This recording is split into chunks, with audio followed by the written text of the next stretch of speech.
English team had put him up to that. We just assume he did that on his own, or we don't know. I don't want to think like that. I mean, the Brownies, they are good enough. They show many times to win a race without any help.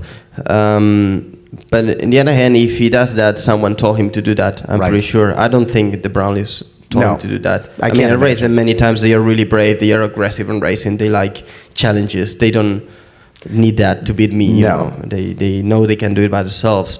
But yeah, the truth is that it was the only time that happened to me, and if he didn't finish the race, so he went, Harry Wilshire, he went to that race to do that job.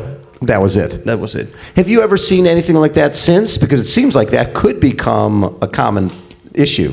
No, and I think ITU act right with the ban 6 months, you know, Yes. and everyone saw it. I mean, there's a lot of fight in the water, obviously, you know. We all try to swim to the same place, and you hit one guy, they hit you, it's something. Sometimes they even grab you, which is not good, but it happens. It happens. But this was pretty much flagrant. more, Yeah. So going into 2000 Olympics, now you're going against the Brownlees on their home turf in London, and so you're competing against them, but you're competing against a crowd as well. And like we mentioned earlier about sometimes people think that it's a fast swim, cruise on the bike, and then a fast run. Well, in London, I think the year before on that course, you guys went, what did you guys go, 150? Yeah, well, it was raining the year before, so always makes the race slower, but I think it was 5 minutes. 150, and then at the Olympics you went 146. Yeah. Yeah, so it was a lot faster. It was a very fast race from the beginning. There was there was tactics going on, obviously, but it was a pretty fair race, I would say. I would say, yeah. It looked very fair. It was very fast swim. Richard was leading the swim very quick. I just tried to follow him, and everything stretches out a lot. And then we make this small group in the front. We eventually got caught by another small group, and we kind of Stuart Hayes was doing his job for the Brownlees, pushing hard on the bike, and I had an average of 44k an hour on that race, and then 44k an hour on the bike. Yeah, so it was never stopped. It was a pretty quick course, not many turns. It was very easy, and then off the bike. Run as fast as you can. And you guys pretty much split up everybody else. It was you and the two Brownlees. Jonathan had a penalty that you knew that he had a penalty, had to serve somewhere. Yeah, I knew it. At the end of the bike, someone told me. And then when I started running, my coach told me as well, he had a penalty. And said, well, so if he has something like he has to push hard from the beginning because he knows he has to stop. But Alistair was setting a really high pace, and we just tried to follow. Well, what's amazing is Alistair, and he because it was his hometown, you see him high-fiving towards the finish, and he still ran 29:07. Yeah, it was off the bike. Yeah. At the Olympics, and you ran 29:15. 29:15, yeah. Off a pretty hard bike ride and hard swim. Yeah. I was pretty sure, and my goal for that race since 2 years, I had in my mind being able to run 29:10. I wanted to do that. Right. Because I thought the bike would be slower. But Alistair, to beat Alistair that day, you would probably need to run 28:50 or something like that, because he ran 29:07 and he slowed down a bit at the end. So probably to beat him, you would need like 28:50 or something like that. And I wasn't able to do that. So I'm really happy with the second. I'm betting that a few Olympics earlier, that a 29:15 might have put you on the Spanish Olympic 10,000 team. Yeah, definitely. We have really good runners in Spain, but definitely with that time or running 28:30, that would be... Have you thought about that? Potentially trying to make the Olympics in running as well? Not really. I mean, I'm not sure if I could do it or not, but it's more interesting trying to fight for a medal in triathlon than just go to Olympics in 10K and be lapped by the Kenyans. Good point. So you come away with the silver medal. And you basically had, would you look at that as the best performance? Because you were consistent all day, did exactly what you wanted to do, and you got beat by a better guy on the day. Yeah, that was probably my best performance. That's why I'm really happy. And I knew before the race, it was more complicated than Beijing to get a medal. I mean, in Beijing, that was the race I had to... I could easier get a gold medal. Right. But this race with the Brownies and some others who were very fit, wasn't easy at all. Being able to beat Jonathan at least and be close to Alistair made Alistair make probably his best race ever. That was very good. So last,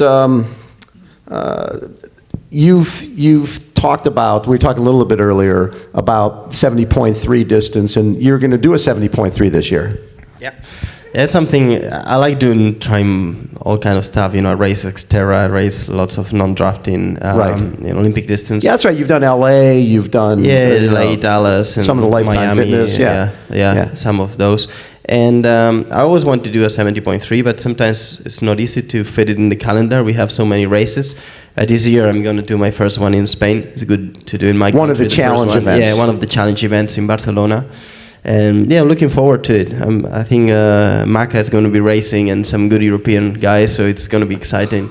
Speaking of that, last year Maca came back to ITU distance racing, and I think it surprised him how fast it was, and he was really loved racing with the Brownlees and yourself. And last year here in San Diego, I think he ran 31:30 off the bike and finished 55th, something along that line. Yeah.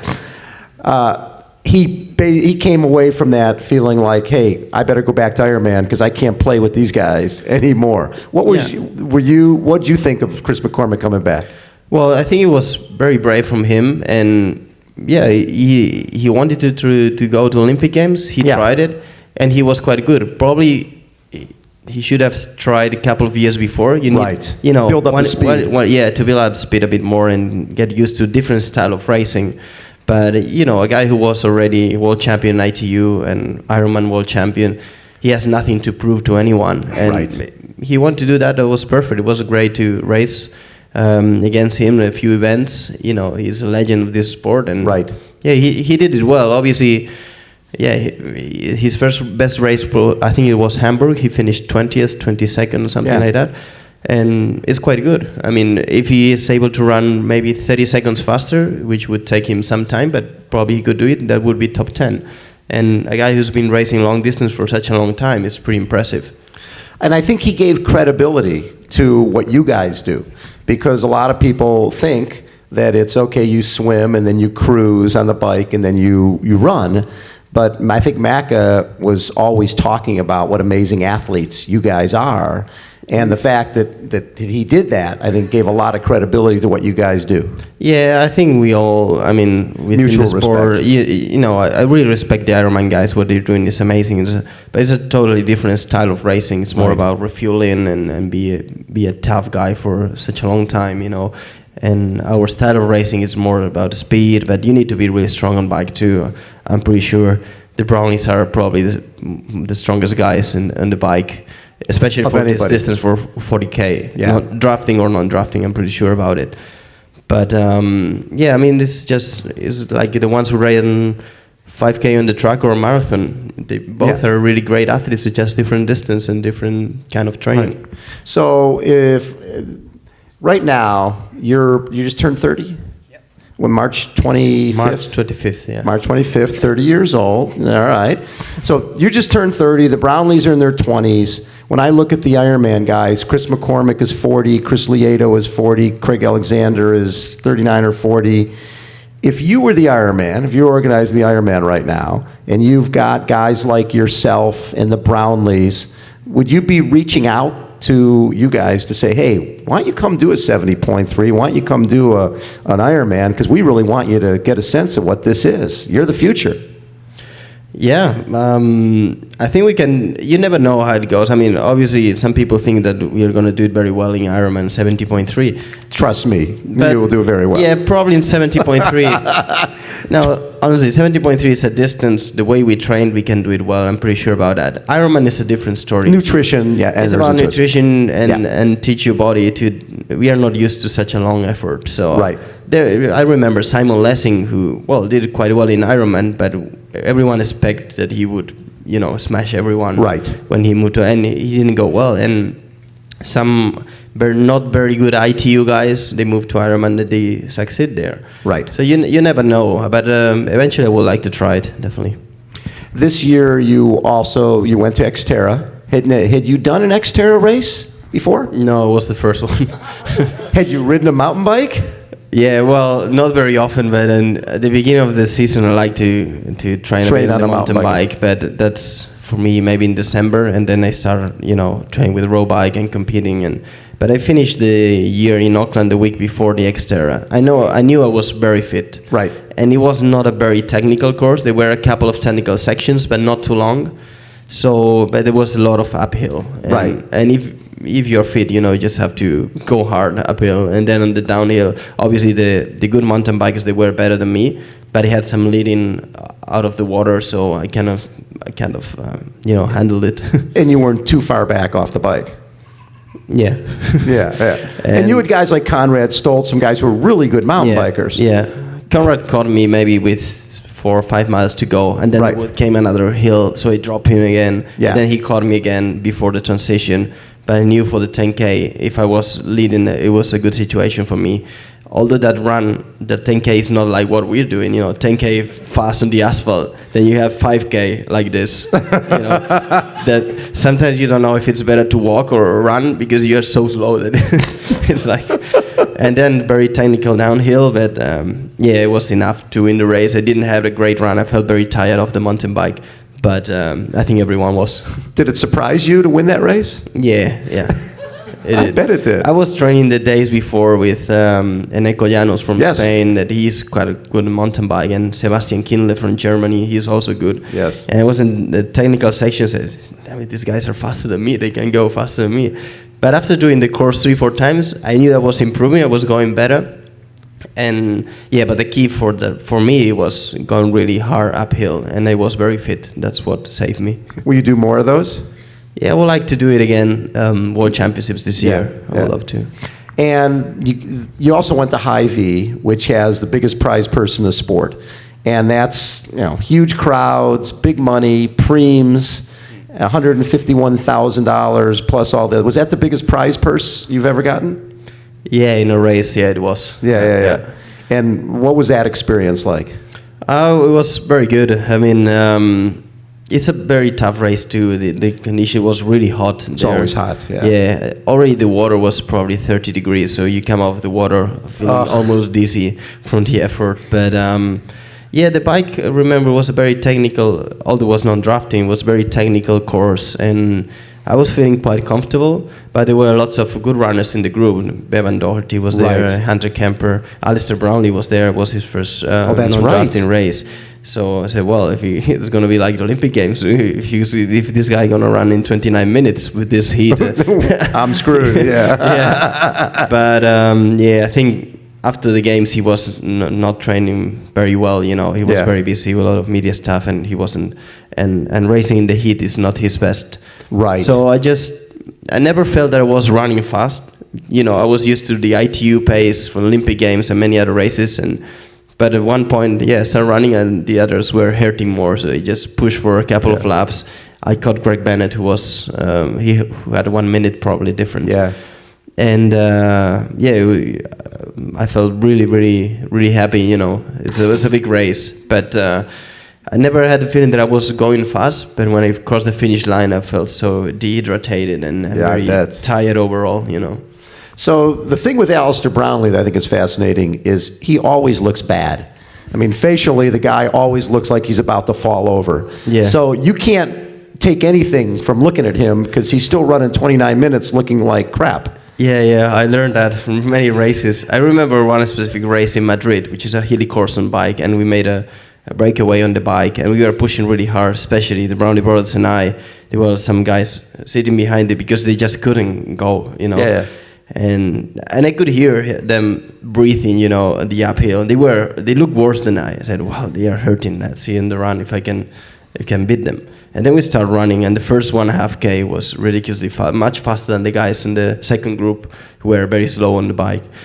And I said, wow, they will slow down. Just hang on. And at one point, Jonathan looked back and just changed the pace. Like, if we were running maybe at that moment 2:55, 3 minutes, they run maybe 2:40 for the next K or so. So it just...